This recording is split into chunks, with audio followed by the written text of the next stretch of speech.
নমস্কাৰ আঠখেলীয়া নামঘৰৰ ভিডিঅ' আৰু ভাইটিক ইঞ্জিনিয়াৰিং কলেজৰ হষ্টেলত থোৱাৰ ভিডিঅ' দুইটা ভিডিঅ'য়ে এই অকণমানি ভিডিঅ'টোত দেখা পাব মই দুটা পাৰ্টকৈ বনাইছোঁ এইটো প্ৰথম পাৰ্ট যেহেতু ভাইটিৰ হোষ্টেলীয়া জীৱন ষ্টাৰ্ট হৈছে সি গোলাঘাটৰ ইঞ্জিনিয়াৰিং কলেজত সিট পাইছে আৰু প্ৰথম সেমিষ্টাৰক তেহেতক চৰকাৰী হোষ্টেল নিদিয়ে কাৰণে তাক পিজিতে দিয়া হৈছে আৰু আমি তাক পিজি থবৰ বাবে গ'লো দেওবাৰে আৰু তাৰ ৰুমটো অলপ সিজিল পৰিপাটি কৰি দিয়াৰ পাছত আমি ভাবিলোঁ যেহেতু তাৰ ইঞ্জিনিয়াৰিং জীৱনৰ প্ৰথমটো খোজ আৰম্ভ হৈছে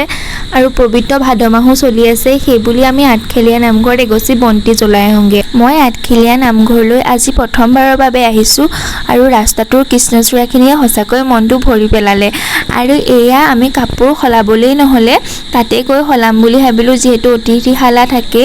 গাড়ীখন পাৰ্কিং কৰাৰ পাছত আমি গ'লোঁ অতিথিশালা বিচাৰি যেহেতু দেওবাৰ আছিলে মানুহ বহুত ভিৰ আছিলে নেক্সট পাৰ্টটোত আমি বাকীখিনি দেখাম আজিলৈ বাই